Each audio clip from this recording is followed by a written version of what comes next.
Good afternoon again, ladies and gentlemen. We just come from Parkstone Water Tower, and we drove past this building on the way into Parkstone earlier on the way to Poole.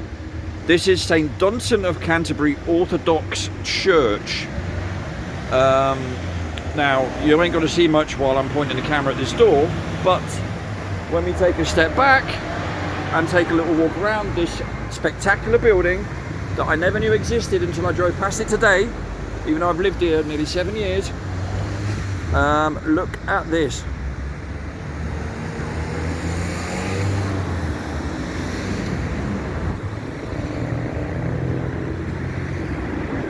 I just wanted to do a quick one just to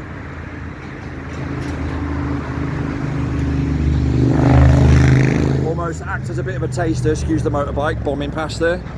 Yeah, to act as a taster, because we need to do a more concise video, more in-depth video about this building. Clearly there's a lot going on here.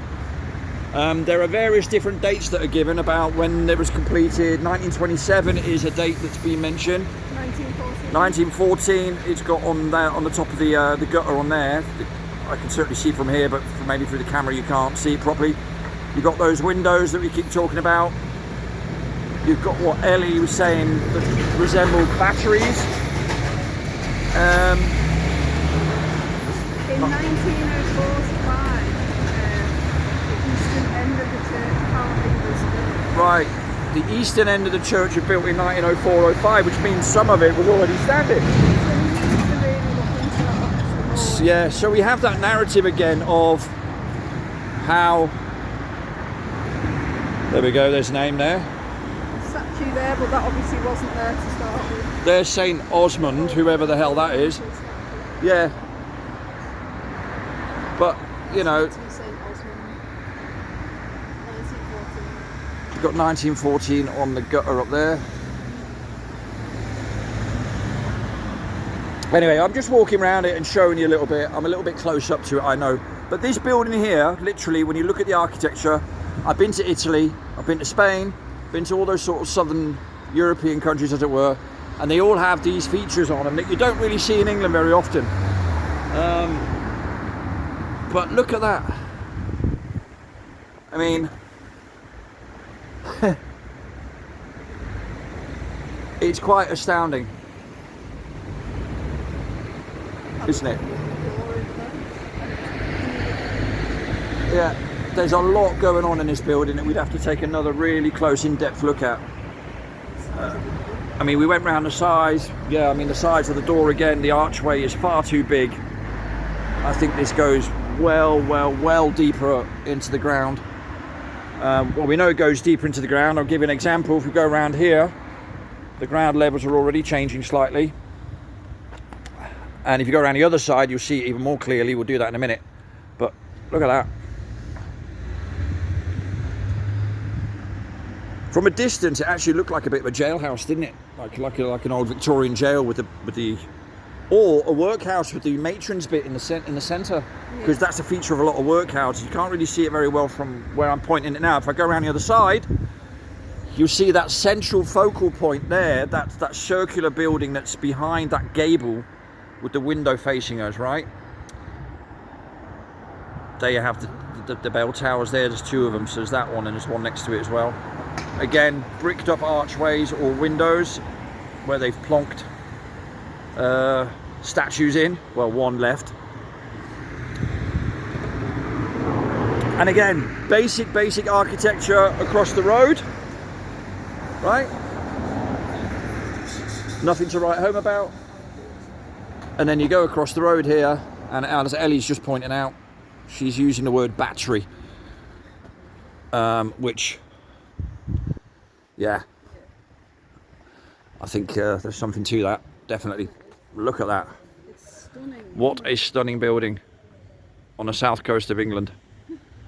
Quite remarkable. But yeah, I thought we'd just take a quick stop here and just do a few minutes just to show you.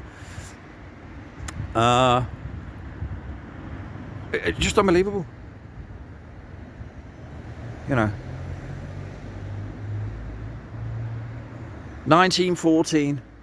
They had some of this. I mean, would you be building things? I mean, this is one thing that I noticed with looking up the beginning of the 19th century, for example, there were a lot of these so-called viaducts were built and all that sort of stuff, and infrastructure for the rail network and things in England, right? But would you be building all of that when you've got the Napoleonic Wars to deal with as a country that's bleeding your the Chancellery dry because you're fighting Napoleon? Then you've got the old colonies in North America that you're trying to protect as Brits. If you believe in all the official narrative now, by the way, right? So you've got the Brits trying to contend with India, trying to contend with North America, keep hold of Canada, fight Napoleon, and build these things all around England. And not just build these here, but also build all these palaces in Delhi, in Bombay, all throughout Africa, and all the colonial backdrops of Britain. Not just the British Empire, but where the Germans had their fingers in pies, the Belgians, the Dutch, you name them, all of them, right? They you know, you would not have had the resources for any of that while you're fighting wars. In fact, if you read the official history books, for example, the Battle of Waterloo, Britain was Britain always was skint. We always had less men than everybody else. It always seems to be, you know, we're always portrayed as some sort of heroic nation because we've always fought against the odds. Blah blah. Right? What a load of nonsense! Total nonsense. It does not add up. None of it adds up. None of it at all adds up. None of it adds up. Look, they built like a building next to it, which is clearly a newer version, right? Yeah, that's You can clearly see that's new. That is a totally different kettle of fish altogether. The angles of the bricks, the way they've been cut. It's just different. Isn't Yeah.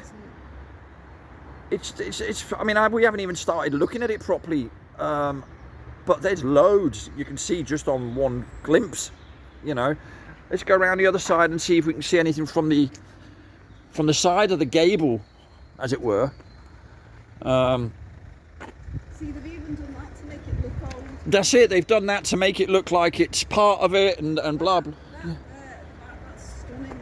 I mean, look at that. Just really, I'm trying to work that out. So it's got 1916 up there on that little bit that's pointing this way, right? 1916. So we've got 1916 there. We've got 1914 round the side. We've got 1927. So you've got all these times when literally 1904 to 05. 1904-05, the eastern part of the building was completed, which means the rest of it, or some of the other part of the building, was already up. So you're talking again the 1880s, 1870s, probably before then. 1916. Yeah, 1916, like I just said. So that's, you know, so you've got these dates here. This one here, one round a corner. But they like in the middle of World War One as well, right? Yeah, this is the point we were always making, Ellie, wasn't it? Like, you know, how? Manpower, everything. Not necessarily in 1916, but certainly preceding that, when they're saying that only the eastern part of it was built. You know, but anyway, it's just fascinating. Lots of facets to it, isn't there? It's definitely something we need to look more at as well. Yeah, I agree with you totally. Alongside others that, you know, other buildings we have seen, we're gonna. Amazing, isn't it? Stunning. Lots going on there in this building. So anyway, we're going to definitely come back to this at some stage, but we just wanted to show you this. This is in Poole, and well, I won't even start talking about the building we saw in Birmingham yesterday. I you know, when just, it came, where did we start? yeah, I think you could spend 4 or 5 lifetimes easily in England just going around looking at these buildings. They're literally everywhere. Yeah. They are literally everywhere. And now that you start looking for them because they're on your radar, you can't avoid them, can you? You know. Okay, well, there we go. Unexpected, Yep. but we just wanted to put that one out there to say we're going to look at that more. we will. We'll look at that more. Other buildings. We'll have a bit more of a historical narrative to this building, and then that way we can break it down and pull it apart, We can. as it were. Not the building though. Not the building, because that, again, you'd need a lot of wheelbarrows to wheelbarrow all those bricks away. I mean, I like Lego, but Yeah. You're not a Meccano girl. I don't mind Meccano. Meccano's cool. But, Yeah. you know, Hey? dismantling. No, thank you. All good. Anyway, so we'll leave that there, and we'll get back to you soon. Speak to you then. Goodbye from her. Goodbye from him. Ta-ra, see you later. Bye-bye.